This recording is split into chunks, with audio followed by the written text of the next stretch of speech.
Sa unang dalawang kabanata ay nakilala natin ang bata na si Nor. Sa murang edad ay namuhay na siyang mag-isa dahil maaga siyang iniwan ng kanyang mga magulang. Isang araw ay naisipan niyang tuparin ang pangarap niya na maging isang adventurer kaya't nagpunta siya ng bayan upang tuparin ito. Sa kasamaang palad ay nabigo siyang tuparin ang kanyang pangarap kaya't bumalik na lang siya sa kanyang tirahan. Hindi siya sumuko sa kanyang mga pangarap kaya't nagsanay siya ng mag-isa sa loob ng 14 na taon upang palakasin ang kanyang kapangyarihan. Kung hindi mo pa napanood ang mga unang kabanata ay bisitahin lamang ang ating channel.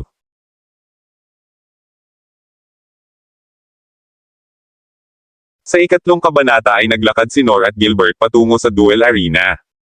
Pagdating nila doon ay dinatnan nila ang ilang mga kawal na nag-iensayo. Sinabi ni Gilbert kay Nor na gusto niyang subukan ang galing nito sa pamamagitan ng isang mock battle. Ibinaba ni Gilbert ang hawak niyang sibat at pumili ng panibago niyang armas. Ganon din ang pinagawa niya kay Nor. Pinapili niya si Nor ng armas na nais nitong gamitin. Pinili ni Nor ang isang espadang kahoy at matapos nun ay sinabi niya kay Gilbert na maaari na nilang umpisahan ang kanilang laban. Tumayo na sila sa gitna ng stage. Sinabi ni Nor na hindi niya alam kung bakit naisipan siyang ayain ni Gilbert ngunit magandang pagkakataon na din yun upang masubukan niyang makipaglaban sa isang well-trained na mandirigma. Sinimulang umatake ni Gilbert. Mabilis niyang pinuntirya si Nor ngunit mabilis lang din itong nakaiwas. Sinunod-sunod na niya ang kanyang pag-atake ngunit naiiwasan din ito ni Nor. Napagtanto ni Nor na pulido ang paghawak ng armas ni Gilbert at sanay na din ito sa pakikipaglaban. Umatake lang ng umatake si Gilbert ngunit ayon kay Nor ay masyadong mabagal ang mga galaw nito. Biglang itinaas ni Nor ang kanyang kamay upang itigil saglit ang laban. Sinabi niya kay Gilbert na huwag nitong pigilan ang kanyang sarili sa gusto nitong gawin. Sinabi din niya na ipakita lang nito kung ano talaga ang tunay niyang kakayahan. Napangiti na lang si Gilbert. Humingi ito ng pasensya kay Nor dahil sa mahinang pag-atake nito. Muli siyang pumorma upang umatake. Inatake niya ulit si Nor at sa pangalawang pag-atake na yun ay napansin ni Nor na mas bumilis na ito. Patuloy lang sa pag-ilag si Nor habang naiinis naman si Gilbert dahil hindi siya makatama dito. Gumamit siya ng isang kakaibang taktika ngunit mabilis lang itong nakita ni Nor. Sinundan ito ng isang mabilis na atake na muntik na sanang tumama sa ulo ni Nor ngunit nakayuko pa din ito at nakailag. Muling itinaas ni Nor ang kanyang kamay at sinabi kay Gilbert na mas bilisan pa nito ang kanyang atake. Naiinis na napayuko na lang si Gilbert dahil doon. Napagtanto ni Nor na sa tagal ng kanyang pagsasanay ay nagbunga din pala lahat ng ito. Habang nag-iisip ay biglang umatake si Gilbert gamit ang isa sa pinakamalakas niyang atake na tinatawag na drag rave. Kampante si Gilbert na matatamaan niya si Nor ngunit laking gulat nito dahil muli itong nakaiwas sa kanyang atake. Wala nang nagawa si Gilbert kundi manlaki na lang ang mata dahil sa bilis ng pagkilos ni Nor. Pagkatapos nun ay umalis na rin si Nor. Laking gulat naman ng mga taong nakapanood ng laban ang mga nangyari sa duel arena. Hindi nila akalain na nagawang makaiwas ng isang normal na tao sa isa sa pinakamalakas na taktika at pag-atake ni Gilbert. Sinabi nila na sa 1,000,000 katao ay bihira lang ang kasing galing ni Gilbert. Naiwan si Gilbert na nakaupo lang habang naiinis at dinadamdam ang kanyang pagkatalo. Habang nakaupo ay naalala ni Gilbert noong siya ay nasa isang nayon. Kasalukuyan siyang nakikipaglaban at mabilis niyang tinalo ang kanyang kaharap. Hinangaan siya ng mga tao dahil sa kanyang galing. Nakipaglaban siya ng nakipaglaban sa lugar na yun ngunit palagi niyang tinatalo ang mga ito. Isang hapon habang nakatanaw sa malayo ay tinanong siya ng isang matanda kung nag-e-enjoy ba siya sa pamamalagi niya sa nayon na yun.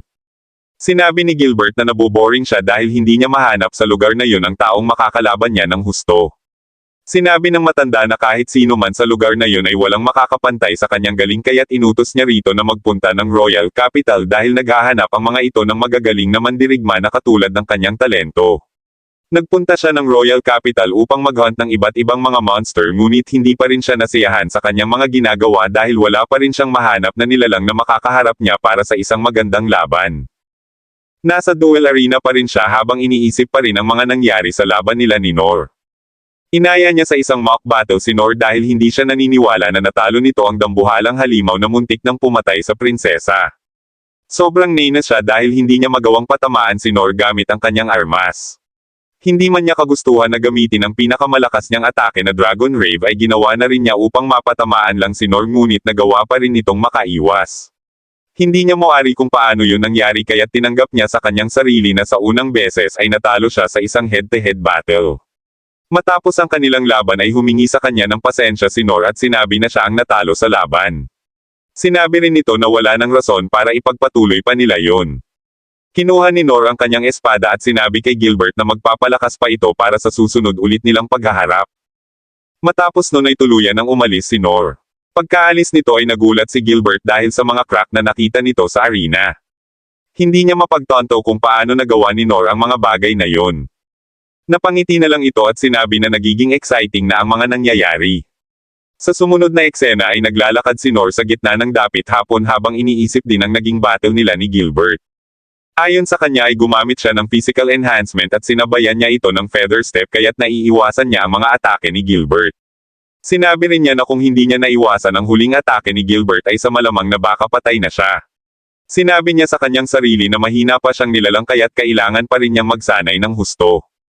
Kinabukasan ay ginamit ni Nor ang nakuha niyang espada sa hari bilang panlinis ng putik sa mga kanal. Labis siyang namangha dahil mabilis niyang nagagawa ang kanyang trabaho. Bukod pa dun ay hindi rin nagagasgasan ang espada na yon. Dahil dun ay labis na natuwa ang mga tao dahil sa mas mabilis niyang trabaho. Matapos ang paglilinis ay nagpahinga siya at naupo sa isang puno. Kung ano-anong kalokohan ang naisip niyang gawin sa espada. Naisip niya na pwede yung gawing sagwan sa bangka. Gamitin sa oven ng tinapay at pwede ring gamitin bilang pang-ihaw.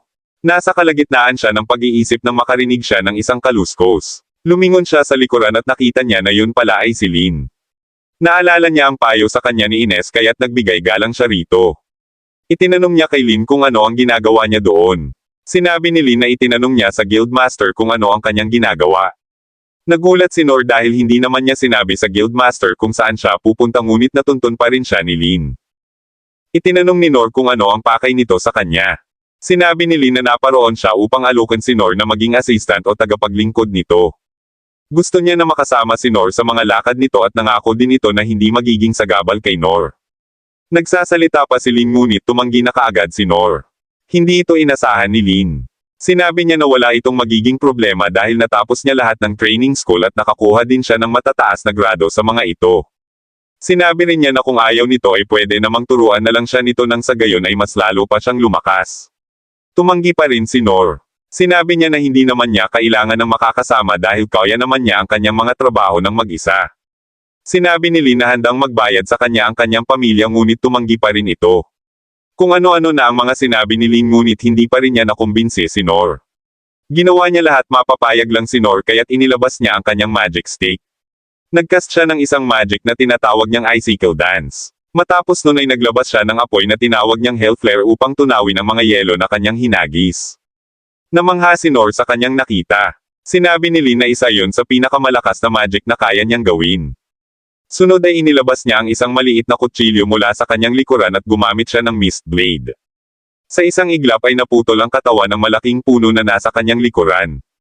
Matapos nun ay inilabas niya ang isang hawakan ng espada at ginamitan ito ng magic. Pinuntirya niya rin ang isang malaking puno kaya't nahati naman ito sa gitna. Ang magic niya yun ay tinawag niyang Divine Slash na karaniwang ginagamit ng mga swordsman. Sinabi rin niya na ang magic na yun ay isang highly specialized na technique. Itinanong ulit ni Lin kung payag na ba ito sa kanyang kagustuhan ngunit tumanggi pa rin si Nor. Hindi pa rin tumigil si Lin at sinubukan pa rin niyang mapapayag si Nor ngunit hindi talaga ito pumayag. Sinabi ni Nor na wala siyang kapangyarihan na tulad ng kay Lin kaya't wala rin siyang mapapala dito. Sinubukang ipakita ni Nor ang kapangyarihan na meron siya sa pamamagitan ng Tiny Flame. Biglang nanlaki ang mga mata ni Lin nang makita niya ito. Matapos nun ay naghiwalay na rin silang dalawa.